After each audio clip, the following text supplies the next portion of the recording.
Hello and welcome to Shooting Our Mouths Off, the podcast for James fans by James fans. I'm Laura. And I'm Liam, and in this episode we are discussing the Laid 2025 US and Canada tour. Everything that went on, all the stats, and all the bits in between. I can't actually believe it's over already. I know, we spent so long planning, booking flights, hotels, travel arrangements, putting a spreadsheet together, and in a flash, it's gone. Yeah, we had the 3 weeks where we were obviously doing the blog, but we weren't there. Yeah, of course, thanks to obviously to Andy Diagram and all the fans who gave us photos and insights so we could write the blogs. It was so helpful, so thank you to anyone who did help with. Yeah, we couldn't have done it without everybody, for sure. But yeah, and then we had those 3 weeks getting excited, basically seeing the set lists. Yeah, and getting ourselves really ramped up, seeing things like Oh My Heart coming to the sound checks, seeing, what else did we see? All Good Boys got played in a sound couple of sound checks, and just being so exciting. I think I'm kind of glad we did the end of the tour. Me too. Because we got to see all the things that were happening, and it just made it so much more exciting. Yeah, if you'd gotten home and then there was 2 more weeks of tour, you would have been so depressed. Yeah, it would have been just gutting seeing it continuing. I also think you get the band at their most experimental if you do a bit into the tour. Yeah, because they're more, especially with an album like Laid, doing a whole album, some of the songs never been played before, some of them they've not played in 10, 20, 30 years.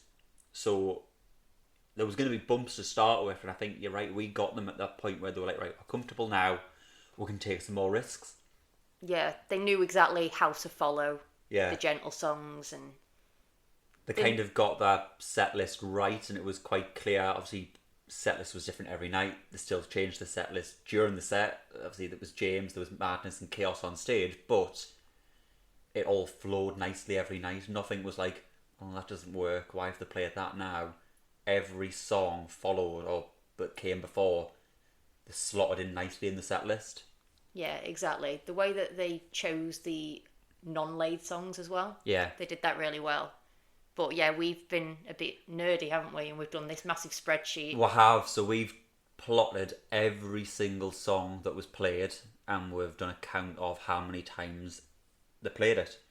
So if you go onto the So Many Ways if you go onto our So Many Ways blog, which is on our website, you can look at all the stats, and you can see the percentages and the song counts for all the songs that were played. And then we've also done one called Laid Reborn, where we've basically taken you through Laid in order, which we're going to do now, aren't we? Yeah, as well. So I think best place to start at the top. Yeah, So talk about the differences. yeah, it's strange for obviously an album that's obviously over 30 years old to be hearing it in such a different way. And some of the tracks we do hear quite regularly, like the opener, Out to Get You. Yeah. It's really interesting with Out to Get You because obviously it starts off so slow. You've got obviously the piano comes in with Mark, you've got obviously the guitar from Adrian. But it's one of those songs, it's one of those journey songs, I think, that Tim talks about, because it just builds and builds and builds and builds throughout the song. And compared to the album version, it's longer for starters when they play it live.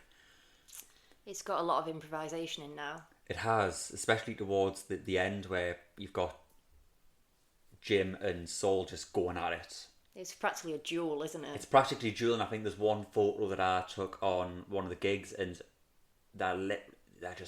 it's just ferocious. That just absolutely, you can practically see the smoke coming off the violin. He's going that fast, he's just working it. There was one night where we said, "Can you smell like smoke?" Yeah, you and could we smell looked the at him burning. and And I think, was that the night that you seen a couple of the strings on the bow were kind of frayed and they'd snapped? Was that Denver? Was that one of the first ones we did? I'm not sure. I just remember it finishing, I was like, wow, that was just absolutely insane. The outro just got more electrifying as the tour went on, I think. I think by the end, the last show, they were practically sat on the floor. Crouched. Oh, it was just such an insane moment. And you can just see Tim waving his arms saying, come on, keep going, keep going, keep going. Yeah. And different to the album, you've got obviously Chloe's vocals, Yes, Chloe's Go- vocals. which is Obviously, a perfect match for such a gorgeous song. it is a beautiful song, and I think it is one of those ones when we say like Late Reborn, like that. Obviously, album was recorded as a 7-piece. Now they're 9. It just has such a different depth now, and it evolves every time. I think every time you hear it, you're never hearing it the same because of that improvisation in the outro, which just seems to go on for about 5 minutes. Yeah. I mean, talking of improvised outros sometimes, which is next, Yeah, that's sometimes got a big outro. it's got a very big outro, and obviously it's one of those anthems where everyone chants along the sometimes the chorus. But again, it does seem to have been given a bit of an improv, especially like when Adrian does his guitar solo. He just does his thing. He just does it, and then it goes on from there. Yeah, that as well. It's the girls, I think. Yeah, because obviously got the extra guitar layers on Yeah. it. It's got a lot of layers to it now compared to the original. And the way studio Debbie comes version. to the front, I think it reflects like what they bring to like the energy of the band as Yeah, well. yeah, definitely. Like to have them both, Debbie on the guitar, Yeah. to have them both jumping around up front. Well, I mean, Debbie was doing a little bit less jumping around this tour, Well, bless her. yeah, The fact that she was doing that tour 7 months pregnant and still doing what she does, it was impressive. yeah, Absolutely impressive. Like, she's amazing. I did worry. I thought, oh, bless her, is she going to manage? Because it's a lot. We weren't performing, but we were tired. And that was us Yeah. just standing at a barrier. That's because we went to Disneyland for 2 days and then did like 3 days of gigs after it. But no, That is true, but we're not 7 months pregnant. amazing. Like Debbie was No, just hats unreal. off to Debbie for the pure enthusiasm and talent she brings to Yeah. that stage. A few people asked me if she was more like subdued, and I don't think she No. was. Like, obviously, she didn't bounce up and down. Like, She she didn't bounce physically around couldn't. as much. She didn't come to the barrier like she normally does. She did stay on stage. But behind the kit, she was still like Animal. Yeah. She Like, just goes for it, and especially like in Beautiful Beaches doing Yeah. that solo. I thought, oh, they're gonna maybe drop the drum solo do the short version, and yeah. just do the short version. And the one time I think we heard it, they still did it, and it was like, and I think Tim like straight away points and said, right, 7 months pregnant. Yeah. Obviously gets a round of applause, and like well deserved because Well, did he say 7? Was it 6? Was I it think he- 8? Because he changed he it like every night. I don't think he's sure. I think she's 7. Yeah. Because I believe on that podcast that Debbie did, she said she's due around Christmas, isn't she? Yeah, Christmas Baby. Christmas baby, so that would make sense that she's about 7 months. Yeah. Yeah. But yeah, so Debbie has now got on maternity leave. There'll be a guest drummer stepping into Debbie's shoes, For South picking up the America. sticks for South America. So watch this space to see who the guest drummer is for the South America tour.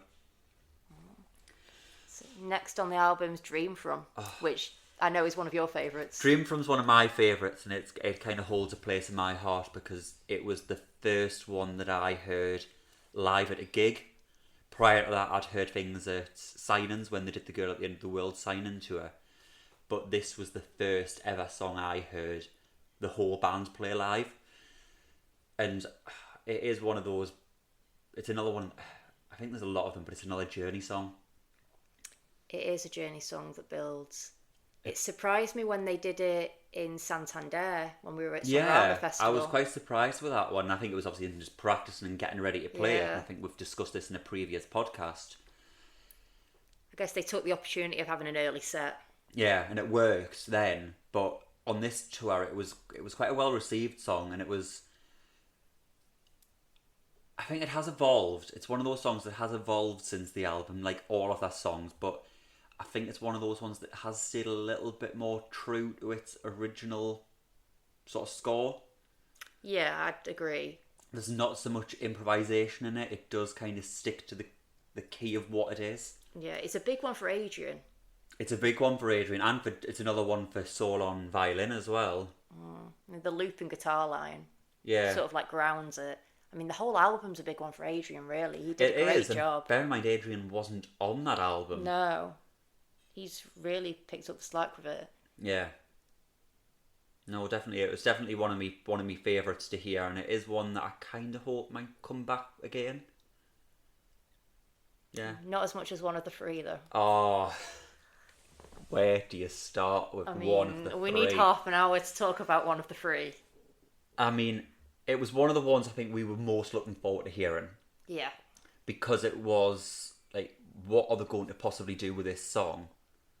And we'd never heard it before. I'd never heard it before. I think it had never been performed live, had it? I think it had, but not for a. It's only like a handful of Yeah, times. very few times it Yeah. had been done live.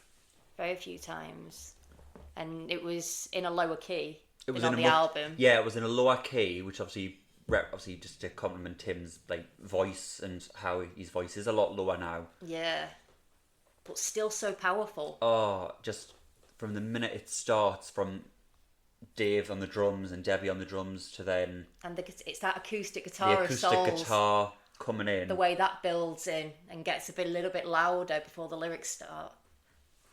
And then Tim coming in, and then Chloe joining in. And Andy. And On then the vocals. Andy doing the chorus, the one Yeah. of the three, one of like, it just all came Yeah. together so well, and it was just like, wow, what have you just how have It's you brilliant. made this song?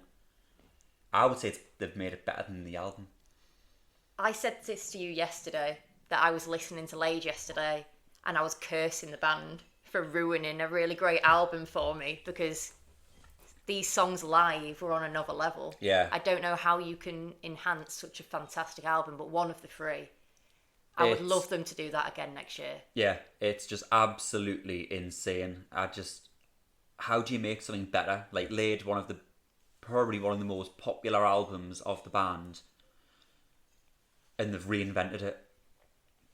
It's brilliant. I mean, I would actually, on this note, I would kind of like to see them re-record it. I've always wondered if they'd ever do that based on like the title track alone for Andy's trumpet. But now we've heard the Yeah. whole album. I mean, I think is insane. now the time to reinvent it and just do Laid 2, Laid 2.0. Like, do you re-record it, representing it the way it was played in the States? and then we can have an album artwork With of them our all. idea. Yeah, so we were kind of thinking, oh god, wouldn't it be great if you get them to recreate the album art of all the male members in dresses and then put the girls in like suits or something, like, Epic. and with the bananas and with the same background going. If I don't know if that sort of gateway is still there. Can we change the fruit just for the fun of it? Have like a pomegranate. Change the fruit. Yeah. Why? It's reimagined, Liam. Use your imagination. Fair enough. Apple. No, actually, can you imagine giving them apples solid, knock someone out in like seconds? Yeah. Maybe that not a wouldn't good be- idea. No. We'll think of something, but I think that would be really funny to see the album art recreated to represent the band now. Yeah. I mean, I know that they're a band that very much look forward.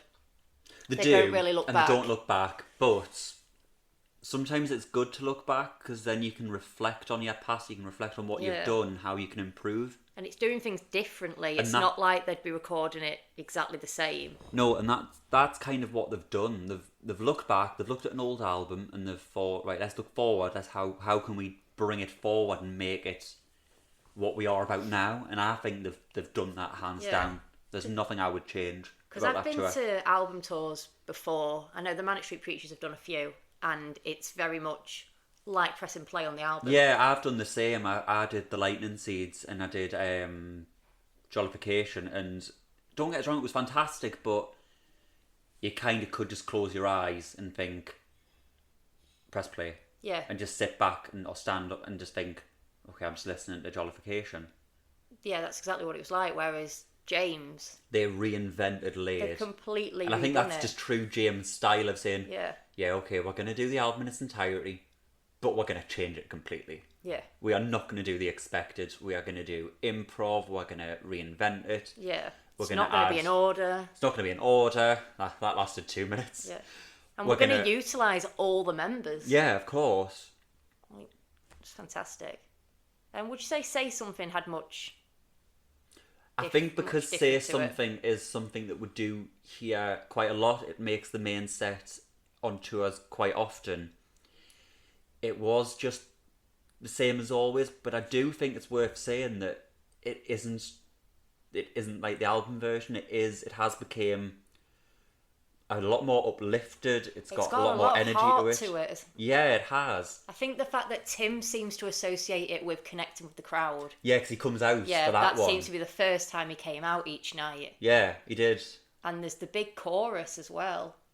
The way that he stands at the front of the crowd and sort of like... It's like a conductor, really. And he kind to get of... everybody to sing along. It was a huge moment so early in the set. I think that was every the night. song that he turned around and knelt down and just watched the band come into that. Yeah. That was at the middle eight, and where you can just see them all going for it. Saul's doing violin, Andy's on trumpet. I think Dave every and member Debbie of have a great moment in that as well, don't they? they've got that drum Yeah, bit, and I think they're that's doing a moment in the song where the entire band are just playing.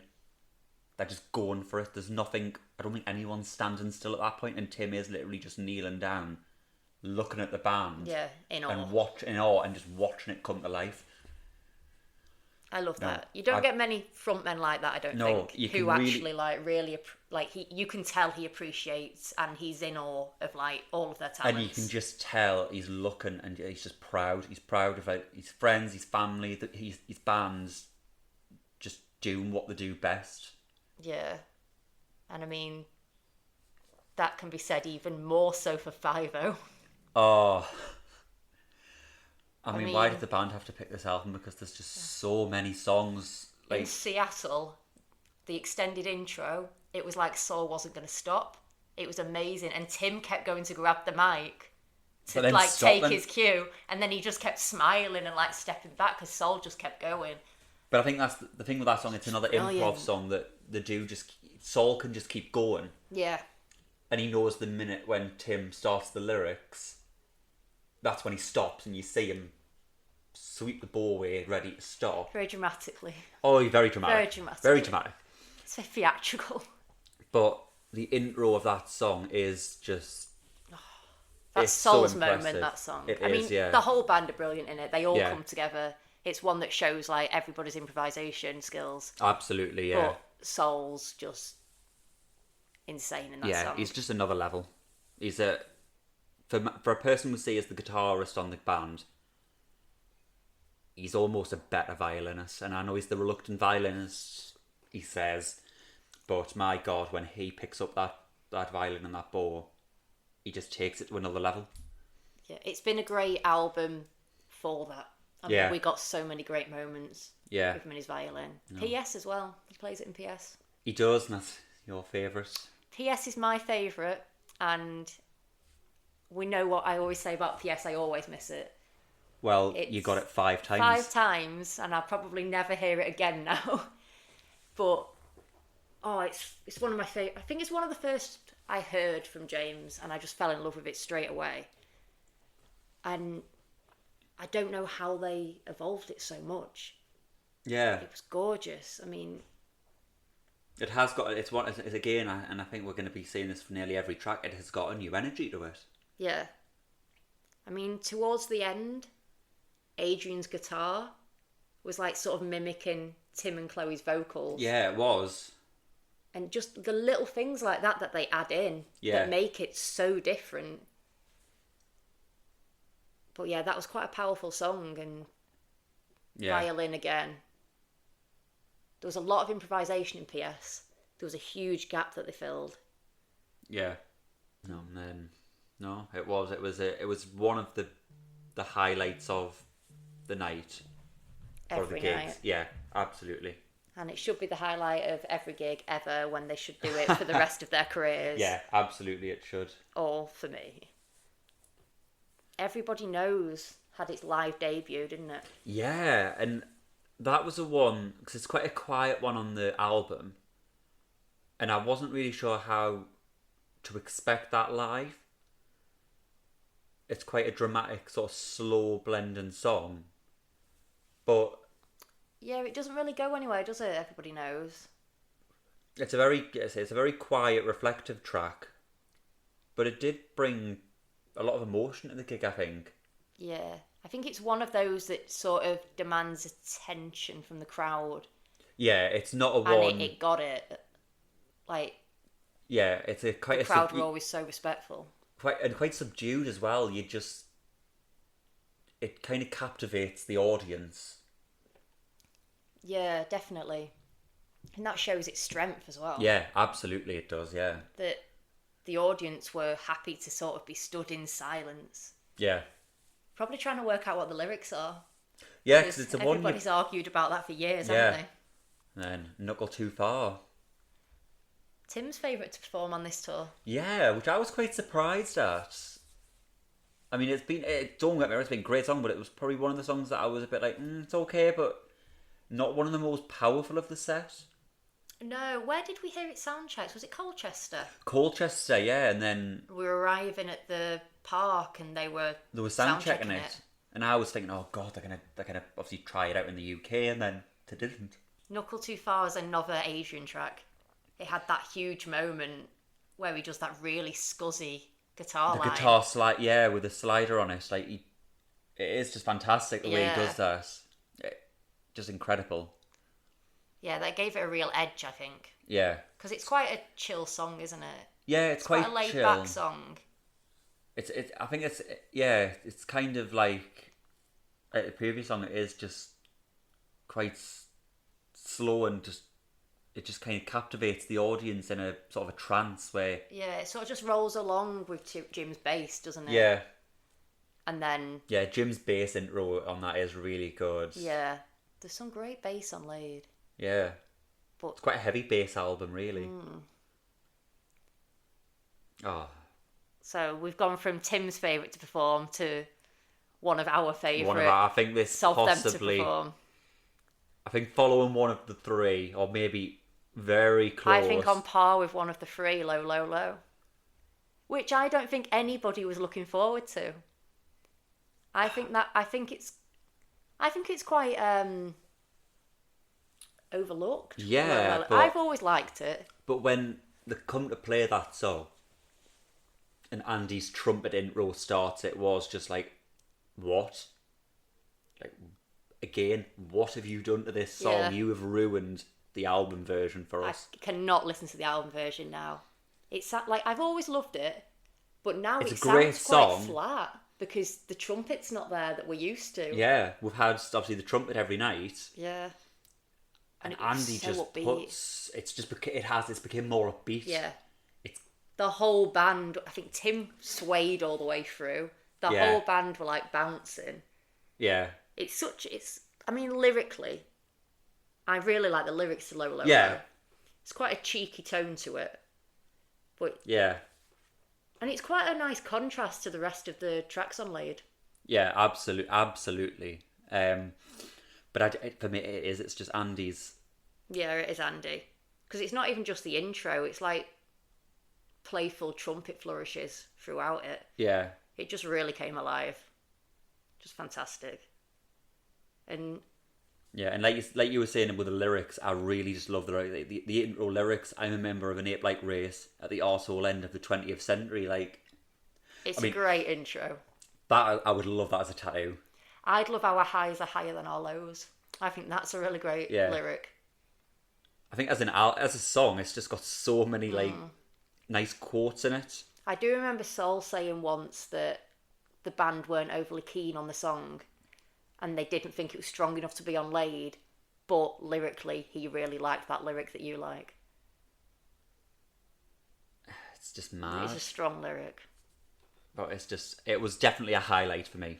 Absolutely, It was a highlight. And the reaction it got. Yeah, I think it just got the whole room Everyone was bouncing.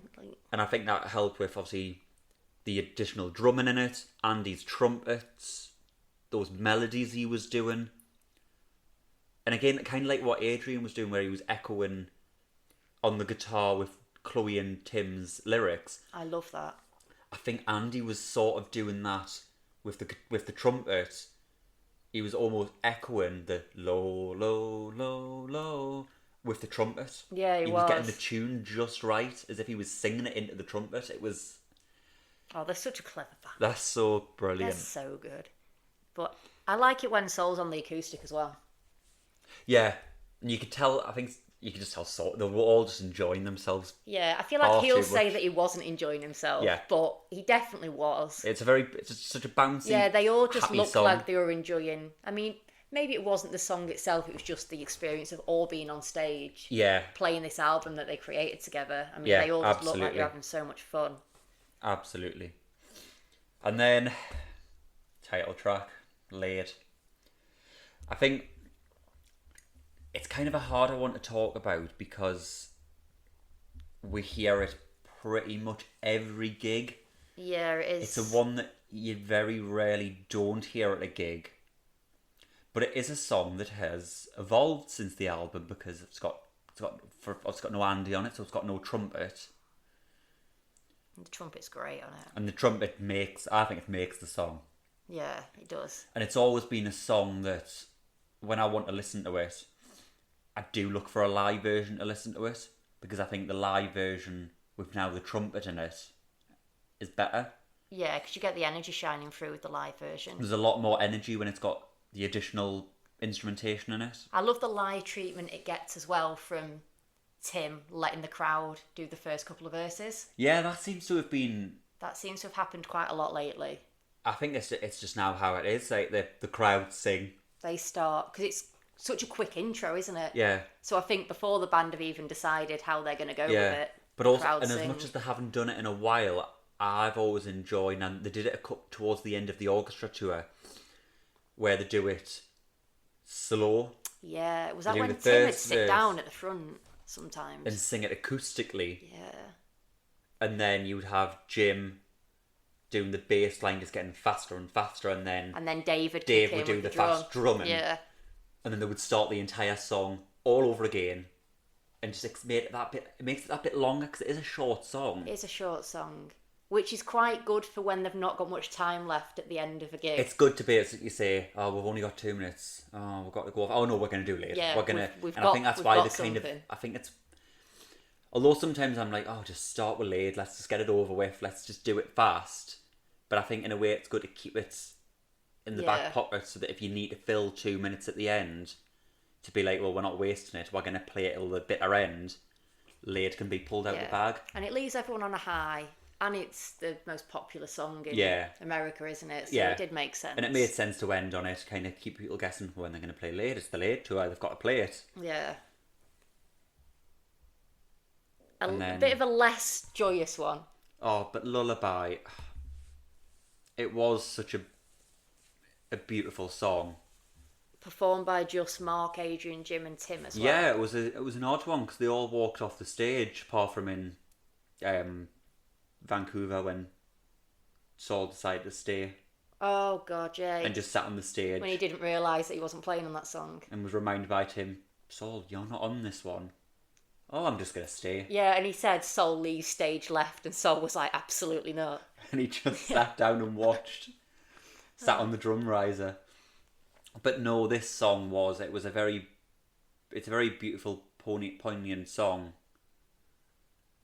and it is quite a memorable live moment. And for me, it gets to that sort of middle bit, and Mark comes in on almost, it sounds like a grand piano. Yeah. I don't know what key he's got it in, but it just the power coming from that piano and the lights all hit Mark, it's a very powerful moment in the song. Yeah, it's always nice to see Mark have a moment like And then that. it almost goes, in the quick of a flash, it goes from that beautiful grand piano into the sort of like organy sort of. It's a very strange song, but it's quite haunting. It is a haunting song. It's very spine-tingling. Yeah, and I think in that song it's Mark. Yeah. It's the piano, It's Mark's the difference. song there. You see him going between the two pianos. He starts with all like the grand sort of piano sounding, but then it goes really tinny and really eerie. Yeah. And it's one of those songs where Tim sort of captures the emotion so well in Yeah, his he vocals. does. And the vulnerability as well. It's a very vulnerable. Yeah, absolutely, it Because is. it's such a sad song. I mean, about child abuse, but Yeah, and Tim, his vocals show that. Yeah. Like without even You can tell the saying emotion. it. You can tell the emotion in his voice. Yeah. 100%. You can tell the emotion in his voice. But it was one of those sort of, like I say, those powerful spine tingling moments in the set, and it was definitely a highlight every night. Yeah. I mean, they had to be very careful about what they put after it and before it. Yeah, you couldn't. I think if you went any darker after that, you would just kind of bring the whole audience down. That was one of those ones where they went from the low to a high. Yeah. And I reckon that's why maybe they didn't stick to doing Laid in Order, because then it's skin diving after it. And that was, as much as we love skin diving, after Lullaby, it's a bit too. it's still quite dark. Yeah. But skin diving pretty much, I think bar one night it made the first set first. One night it was in the first set, and that was confusing to me. But most nights it was the second set opener. Perfect choice.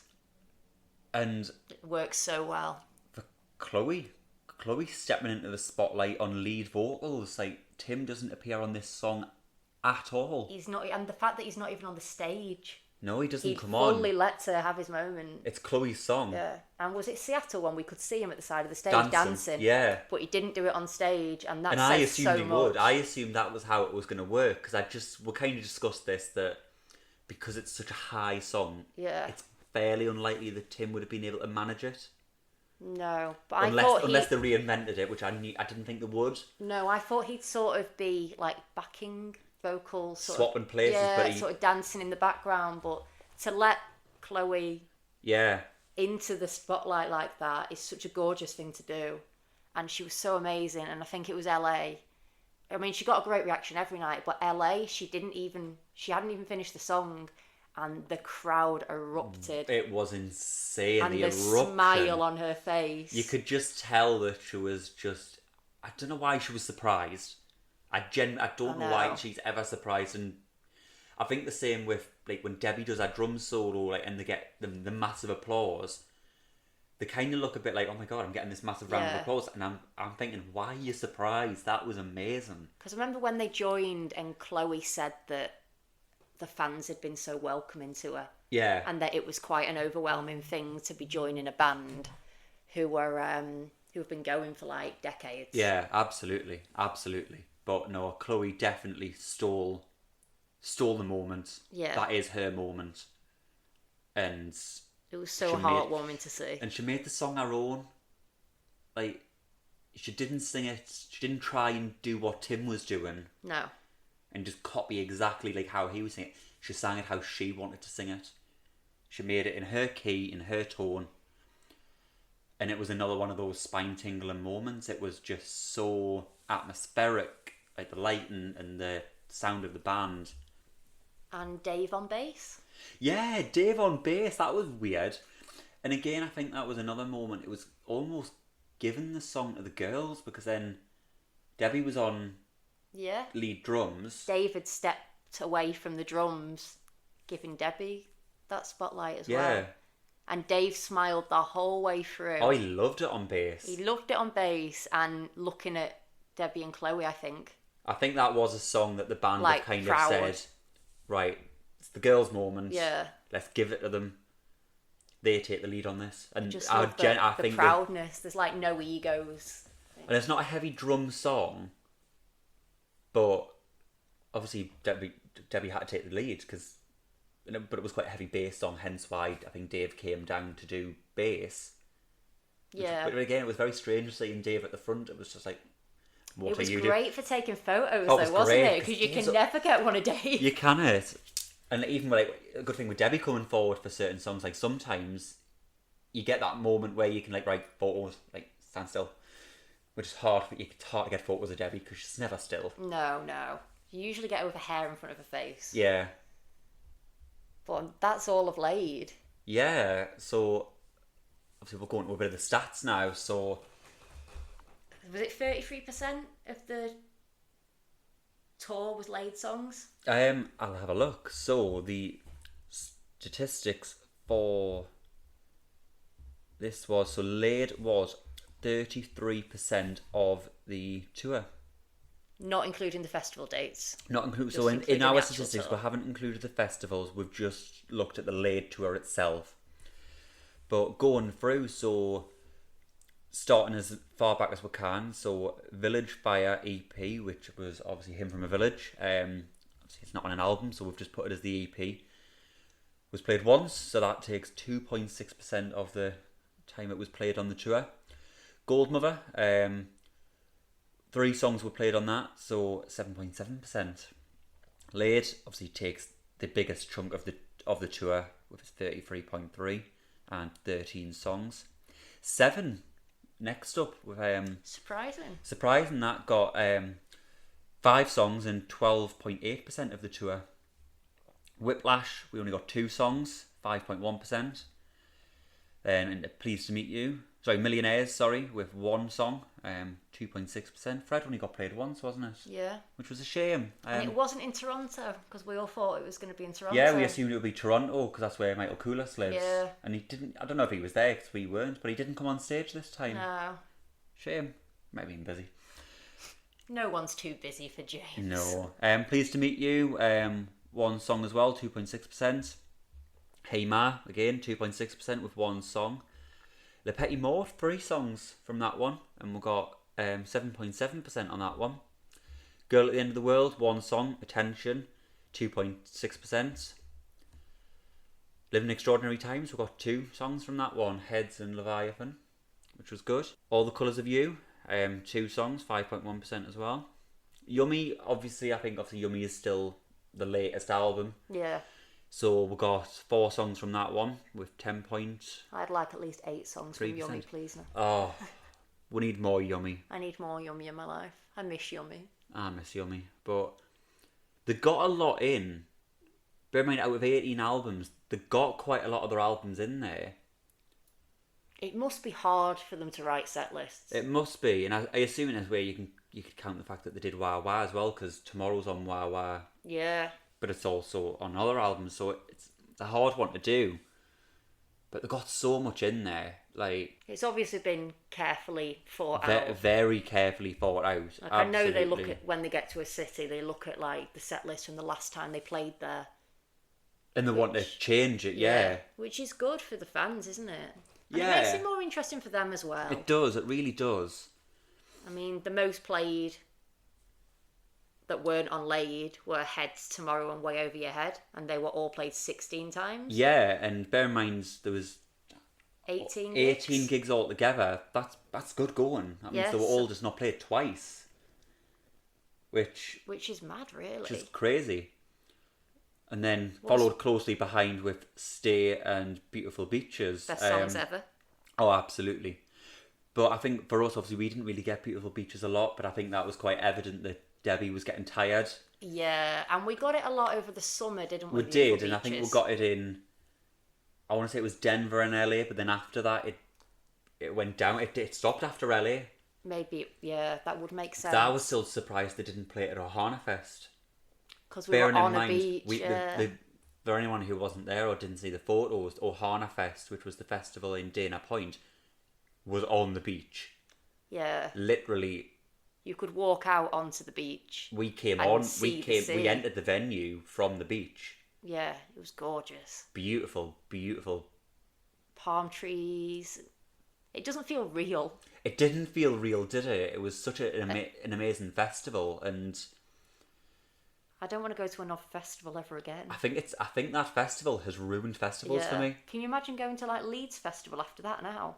It was just so chill as well. I don't want to wear wellies. It was so chill and it was so hot. It was so hot. Was it 35, 40 degrees? It was also so expensive. It was...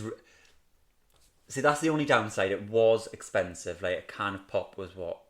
We got a burger, some chips, and 2 cans of pop, and it was $48. It was so expensive.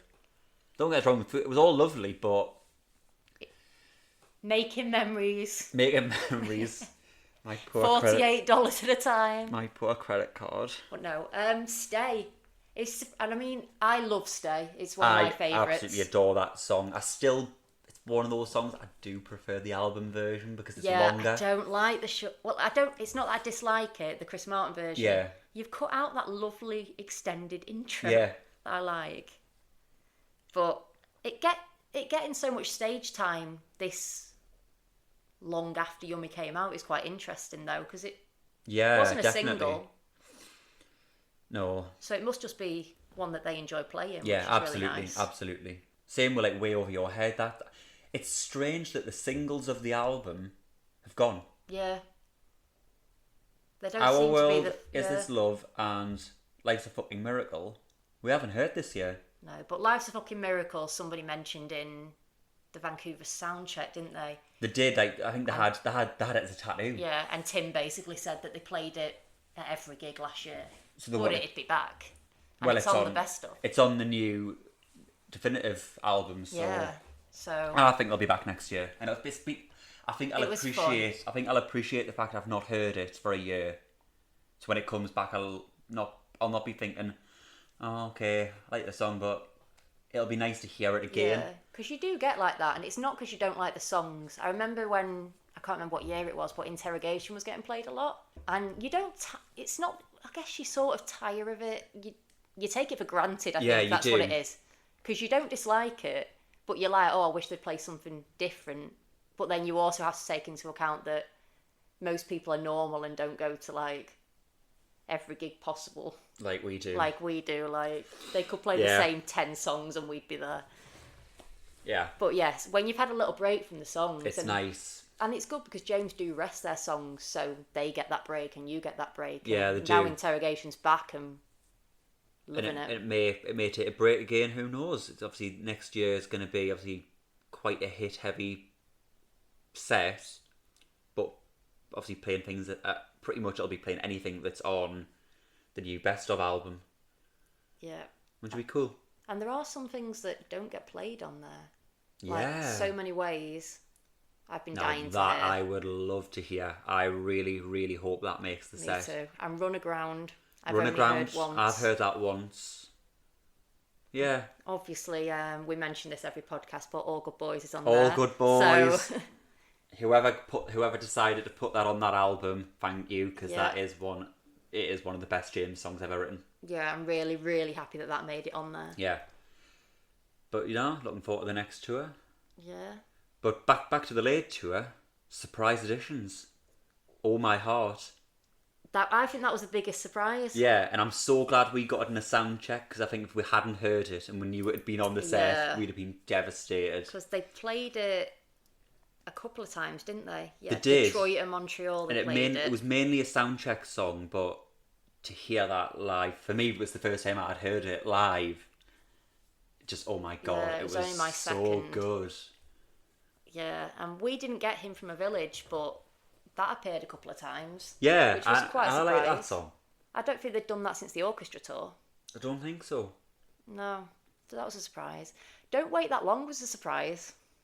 I wasn't expecting that one, and it didn't really stick around. It kind of, I don't know whether maybe they played it and thought, no, it's not It was right. interesting because they played it in, I think it was Minneapolis. They played it, but in the main set, but they regularly played it in the VIP sound checks. I think we had it several times in the sound checks. Yeah, But I think maybe they're building upon it. yeah. Maybe it needs a bit more work Yeah. for them. They know what they're doing. Yeah, because in the sound There'll be a checks, reason. there was, at the end, Tim was encouraging Chloe to like do something vocally. So they're obviously adapting working on it. and Yeah, absolutely. it's going to fly when it's ready. Yeah. There were quite a few songs that made just one appearance in the main Yeah. sets. So just like Fred Astaire, I like that song, and I like that song. I don't think it gets enough airtime because it is. No, but I am quite glad they don't play it too often because it is a special one. It is a special one, and I think it's only certain venues it can be played at. Like when they played it Yeah. this year at the Peace Hall, I think that was a good place to play it. Yeah. I don't think it's an arena song. No, it's think quite an intimate. I think because it's it's like their intimate. one true love song. And Yeah, it is an intimate song. yeah. I think it's better for like places like the Peace Gorgeous Hall, venues. gorgeous venues, Yeah. small intimate. It's a small intimate song, 100%. Top of the World. That got played. It did, and again, it's an intimate song. Yeah, just once. Interestingly, at the end of the Washington show. Yeah. So that must have been quite a high energy show. Yeah. And then they've closed it. Yeah. With quite an unexpected down tempo moment, like they do sometimes. But I've not heard that in a while. No. And then Leviathan, which I'm surprised that only got one air, and bearing in mind it hadn't been played in the US since 2019. No, yeah. We've pretty much had it majority of the summer, which has been lovely to hear it back, because it is one of my favourites from Living in Extraordinary Times. But I was quite surprised that it didn't stick around. Yeah, me too. But again, they read the audience. If they don't think it's going to work, they're not going to play it. No. And there's so many songs for them to contend with as well. Yeah.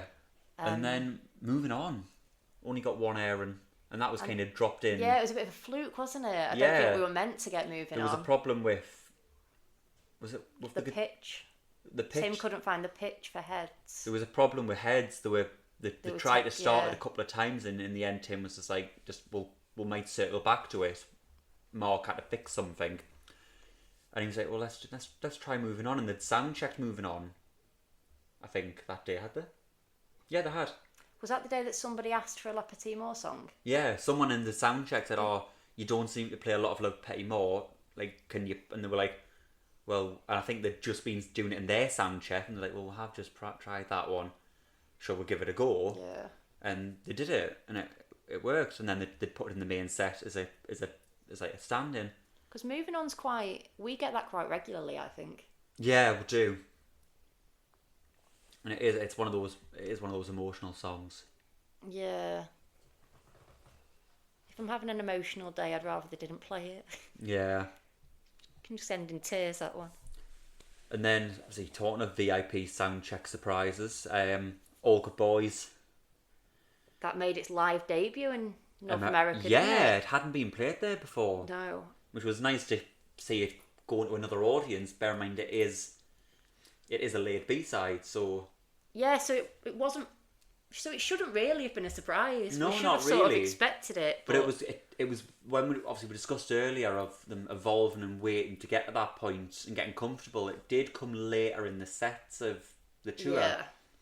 Well, it was only in sound checks, but it did come later, and I'm still quite surprised it didn't make the live show. A bit like The Lake. And The Lake, which we were convinced that was going to be in the live show. Convinced, bear in mind again, it's a B-side. Yeah, and it stood out in probably the latter half of the tour. Yeah. I think it was played most VIP sound checks. Yeah, it was. But then there was they kept forgetting the instrumental bit, didn't they? I think it's for them, it's the need to get used to not having Joe to bring them in. Which must be so hard, because it's only been played with an orchestra. But it was nice to hear it not orchestral, and it wasn't too unsimilar. No, they've done an amazing job still. A lot of the strings are missing, and I think that's what makes it in the orchestra. Yeah. It's the strings. But it still sounded huge. Like, But I wasn't too sure how it would sound. But you've still got like Andy doing like the trumpet. He's messing around with these little dials. Like, he doesn't sound like a trumpet. It does sound more like a tenor horn. Like, it does sound a little bit more deep. Yeah. But Andy's like a whole brass section with his effects. I don't know how he does it. One day, Andy, we're going to get you on this podcast and you're going to tell what you do. We've got so many questions. Because I think out of the whole band, Andy's the one that kind of surprises you the most, because the things he can do with that trumpet. Yeah.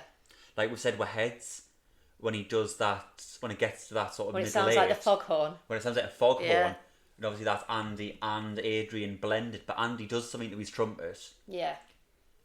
But even on sound, like he does all the different things on There's sound. a lot of improvisation, getting away with it at the end. When he does the screeching. Yeah, it is. You see him with the trumpet in his hand and then a hand on the dial, and he's kind of like making it go high pitched, low pitched. That's a really good way to describe it. It's like a screeching. Yeah. Fantastic. But Mark as well. Some of the stuff Mark does. Yeah, he's a bit of a You don't wizard. understand what Mark's doing half the time, because I think because he's so far back, and he's kind of like a mystery. Like you see him working hard, you see him doing things, but I don't think you know what he's doing. And it would be I think it would be really interesting to chat to Mark. They'd be like, tell where the things you do, because you've got 2 laptops next to you, you've got two keyboards. It must be so complex. What do you need to do in a show to make it work? It would be really interesting to hear from them what... Because a lot, when there's technical difficulties, a lot of it falls down to, like, Mark, something's gone wrong. Yeah. And I'm assuming, obviously, the laptops, maybe do they control the keyboards? Because, like I said, for Lullaby, he goes 1 minute from this beautiful, emotional, grand piano to this sort of tinny sort of church organ. It's just so impressive, the things that man can do. The man who can literally play any instrument. And just amazing. I mean, we were looking earlier, I think we were reading about Yummy, and Mark played bass and guitar in the recording. Yeah, he did. He played a lot of things in the... And then it was interesting to see that Saul had been playing keyboard on one of the songs. Saul had played keyboard and drums, and he'd done percussion. And I would love one gig. I know they've done it before with Stutter, where they all switch. The switch. Some gigs, it would be really fun to see them all literally swap. Well, somebody told me that Tim can drum. That doesn't surprise me in the slightest. No. Swap them all around. Let's say. But I'd like to see it. I know Saul can drum. I remember Debbie posted Saul a video. Drum. I'd quite like to watch Debbie Saul. can play piano, keyboard, because that is her main instrument, and she did do it. She stood in for Mark at the Olympics homecoming ceremony. She did, you're right. Because Mark was on holiday, and it was a very last minute thing. Obviously, we know Chloe can play drums. She can play guitar. Chloe can do everything. Bass. She's a national She's a treasure. bass player. She is a bass player. She plays bass on Tiny Giant, I think. At one of her other bands. Andy, his other instrument's bass. Yeah, and then Dave can play Dave bass. can play bass. Okay, so in this scenario, we are going to have a lot of bass players. Well, can Jim play anything else? I don't know. King bass Jim. And yeah. then all the other bassists surrounding Jim. But it would be really interesting to hear from the band and to see what other instruments you could play. Yeah, what their experiences are in there and as would well. you be willing to swap instruments for a certain song? Is there a song you've got like envy? You see someone. Yeah. I think for me, it would be drums for like Beautiful Beaches, that drum outro. Oh, I'd love to be able to do that. To be able to do that, I think that's the one where you see them all looking and be like, oh, I wish I could do that.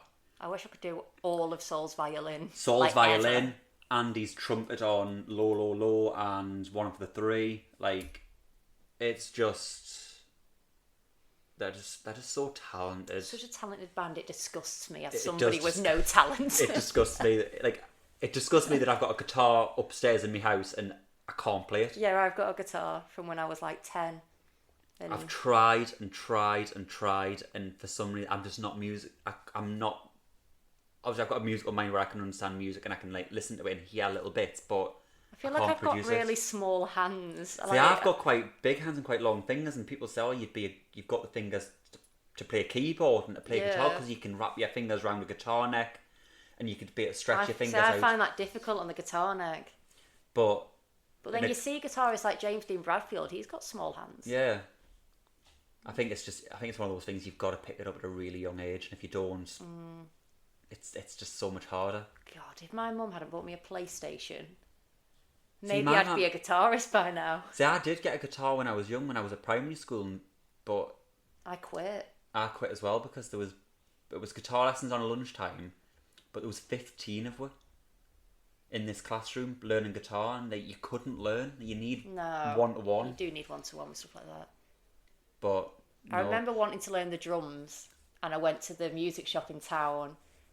And I was like, I want a drum kit. And my mum was like, absolutely not. I've always wanted a drum kit, and my mum's always been like, no. Yeah, my mum was like... Absolutely not. I was like, well, what about an electric drum kit? And she's like, well, what's the point in that? It's like, you won't be able to hear it. No, if you get a drum kit, you get a real one. What, can I have one? No. Cannot win. I guess it's a big purchase to make if you then quit. Because I quit the keyboard as well. Yeah, I had a keyboard. And I played trumpet for a while as well. See, that's cool. When I was in Boys Brigade, when I was like 9 or 10, I played trumpet for a while. Did you have an ocarina in school? No. We had ocarinas in school. No.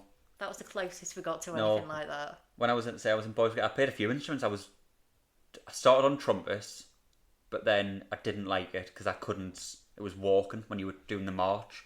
You had your little card and you had to like be reading, but then looking where you were going. Oh my And I Lord. kept bumping into the person in front of us, and I kept busting my lip. So I was just like, yeah, that's not for me. That's not for me. But I do regret not keeping it up. Yeah, I regret not sticking Now it out with I see stuff. Andy, and I think I could. If I'd have kept that going for like the next, God, that was 17 years ago, I could probably be like, not that I'm nowhere near as good as Andy, but I could probably be like say to Andy, "Oh, can I have the notes so I can learn?" Yeah, that'd be really cool. But no. No, I mean, But I it's also played hard drum. when you're young, isn't Yeah, it? I also played drums Yeah. in the boys' brigade, tenor drum God, and snare briefly. you were very busy in the boys' brigade. I didn't.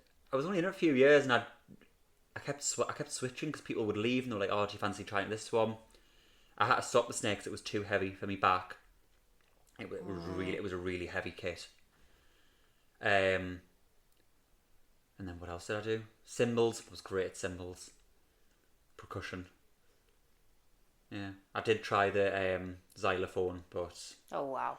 that was too much. That was too complicated. You've got too much to learn, and there was no way you had to memorize. There was no way for you to have like the lyrics or the notes. You had to know all the different songs, and you would have the set list. Whereas drums, I kind of settled on drums because it was the same. You just had to do the marching, like the left, right, left. It was quite simple. I'd love to do the drums on heads. Yeah, we could do that. We did practice in Disney. We could have got those bongos. Oh my god, yeah. If you haven't seen our vlogs, we vlogged our trips to Disney on my days off between Denver and the LA gig. LA, yeah. So we didn't go to Portland. We went to LA early and went to Disney and had 2 fantastic days. 2 very tiring days. 2 very tiring days. We walked about 20 miles in those 2 days. We had a great time. Very competitive. You're competitive. Liam wins and then talks about... You win a game and then talk about it for like 6 hours. For anyone who hasn't seen, I won the Buzz Lightyear. Is it Astro Blaster? Astro Blast 4 times. Yeah, and then didn't shut up about it. It's been like 3 weeks. Go and check it out. I made a great performance. You won your Toy Story Mania. And then we only went on that once. Because the queues were long for it, though. No, clearly because I was the winner. I was so good. I was a really good winner as well. I would have... Well, tell you what. Get on Skyscanner and get some flights booked and we'll go for round 2. That's fine with me. I'd go back to California. I would go back to California. I loved it there. Such a lovely place.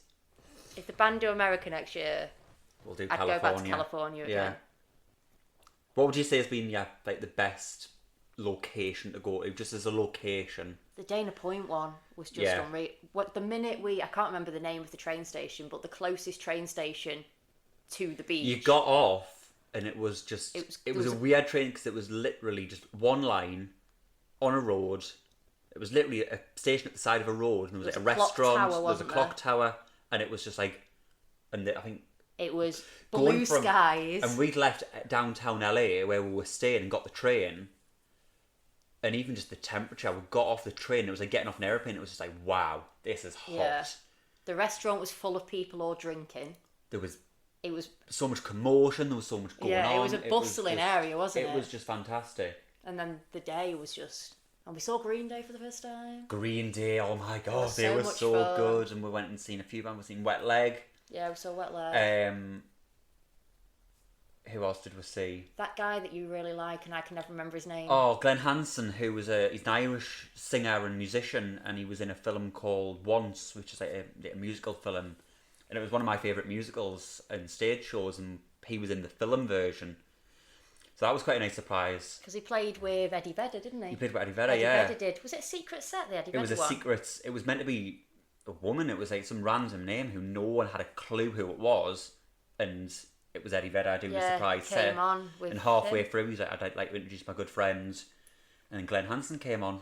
And that was our entertainment just before James came on. And they did a song called "Falling Slowly" from the song, which was one of my favourite songs from that musical. So that was quite nice. And also there was who was that band from Liverpool? That was really weird, hearing somebody say I'm from northwest of England, and us being stood there with the like, most hang on. with the most Liverpool accent Yeah. possible. I can't remember what they were called. It'll be on my vlog. Sorry, It'll have a be look on there. the Dana Point blog. I mean, otherwise, location-wise, I really liked LA. Yeah, I've got to say LA. What about venues? What was your favourite venue? San Francisco. Yeah, San Francisco, The the Fillmore. Fillmore. Getting those posters at the end was such a lovely treat as well, and The staff were all the so staff nice. were lovely. And they give out apples. Yeah, was that the venue where they had the bar at the barrier? I think it was. Yeah, so for anyone who goes to the barrier, once you're at that barrier, That's you're it. not moving. But they had one of the bar staff going up and down the bar with like an iPad taking orders, and it was like, oh, have you got to go? No, I'll bring it to you. And they were doing it like a few rows deep as well, Yeah, weren't they? And they were like- everybody was so nice. She was like standing on the step, and it was like, this is great service. Like, but I think venues are stupid not to do that, especially like arenas. Like, even if it's a limited menu, even if you see sometimes in the festivals, you see the guys with the backpacks with the kegs on their back. It's just like one beer. Why not do things like that? Yeah, you would make, especially an arena. Yeah. I mean, it could go either way. It could go on and you need a toilet, but They could bring the ice cream. ice cream, yeah, we do like an ice cream at a gig, don't we? Yeah, like in intervals at the theatre. Yeah. We could bring the ice cream along the Bring front. snacks along the front, bring drinks, like make a bit more money, and then maybe you wouldn't have to charge so much. Because you've got more customers. Yeah, makes sense.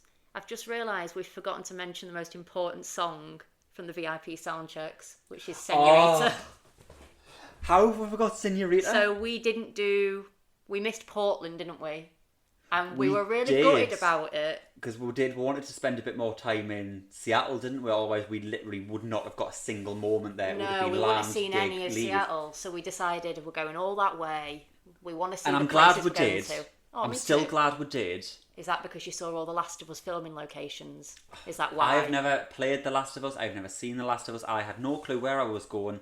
I just went around and did as I was told. And then I made him get on a $20 Ferris wheel just because it's in the game.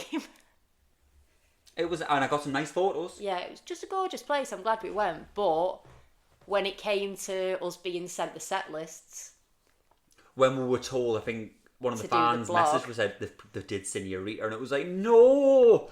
they were nearly tears. I was fuming. I was like, I just said we should go. I think was it San Francisco the day before, Yeah. and I was. And we were I looking was, at flights. I was looking. We were like, could we? we were in the hotel thinking, we're looking great. Okay, we can cancel the hotel. We've still got time. We hadn't paid for it yet, and I was like, okay, can we do this? I was stupid enough to book a hotel in Portland and get a flight. It came close. It came really close, but I think it was just looking, thinking we'd lose the money on the flight to Seattle, and would need to book 2 more flights. It would be, I think we worked out it was going to be like nearly £400 or £500. And we were also a bit zombified at that point. We we were. were very tired. It was getting towards the end of the tour. We were tired, and I think it was just like, oh, we can't. As much as we want to do it, when financially, for starters, we need to be sensible, Yeah. and 2, tomorrow we need a lie-in. I think what I worked out, we'd have to get up at like 4 in the morning Yeah. for an early flight. It was the only flight we could get.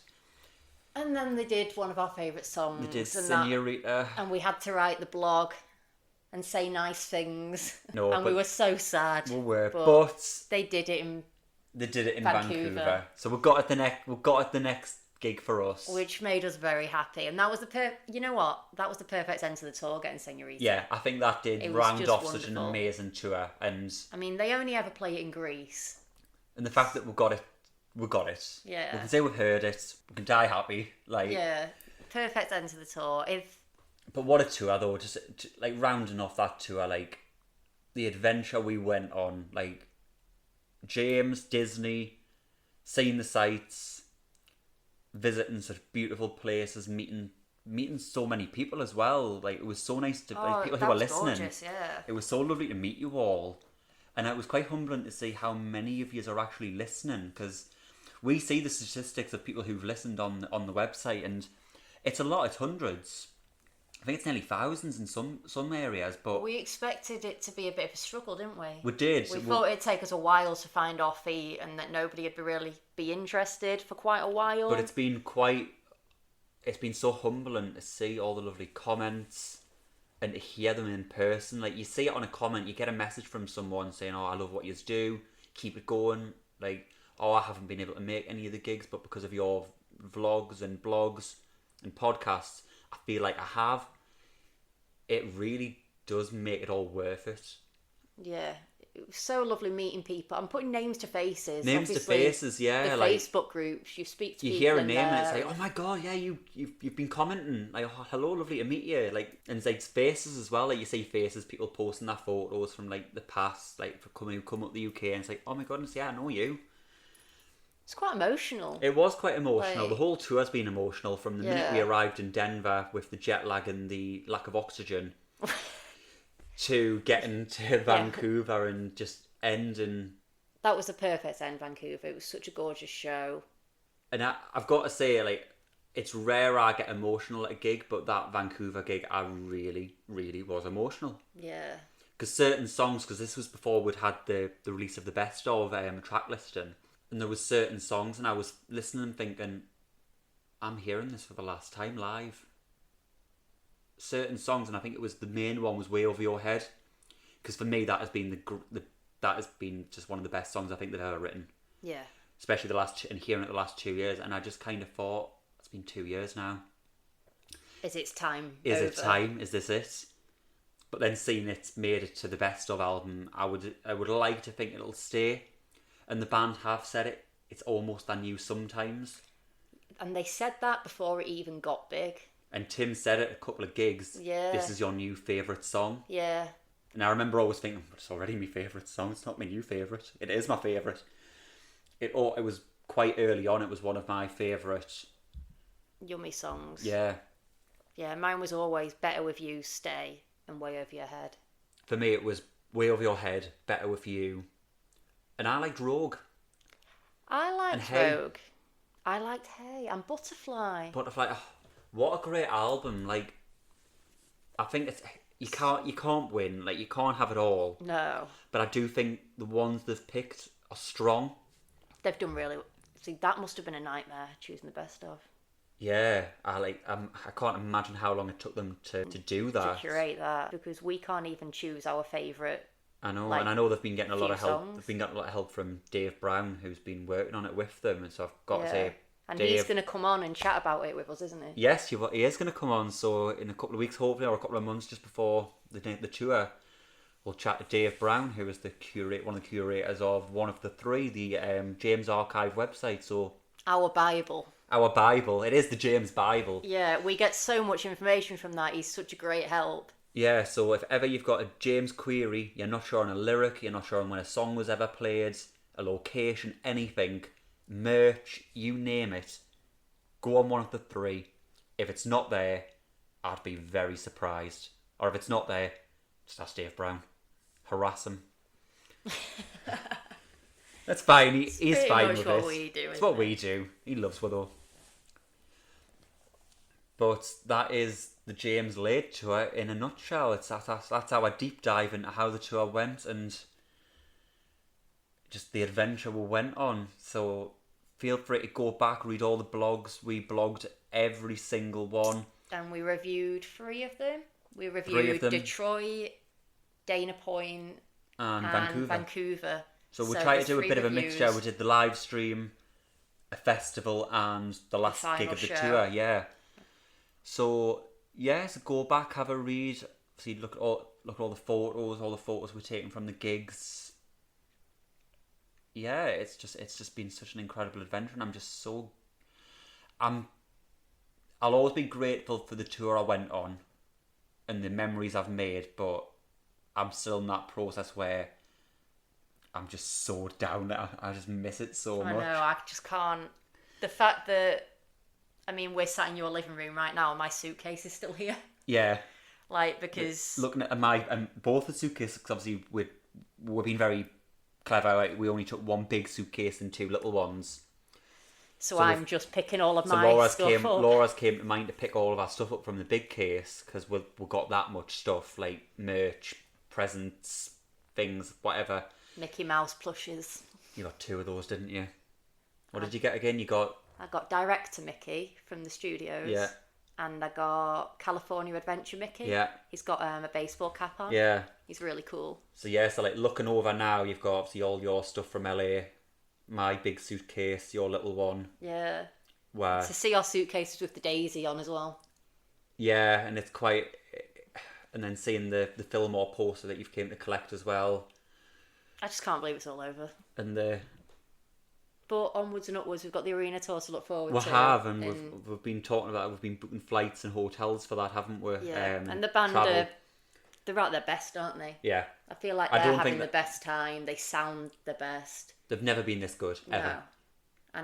And you listen back and you think, like we said, like Lade's one of their best albums, and you listen to it now.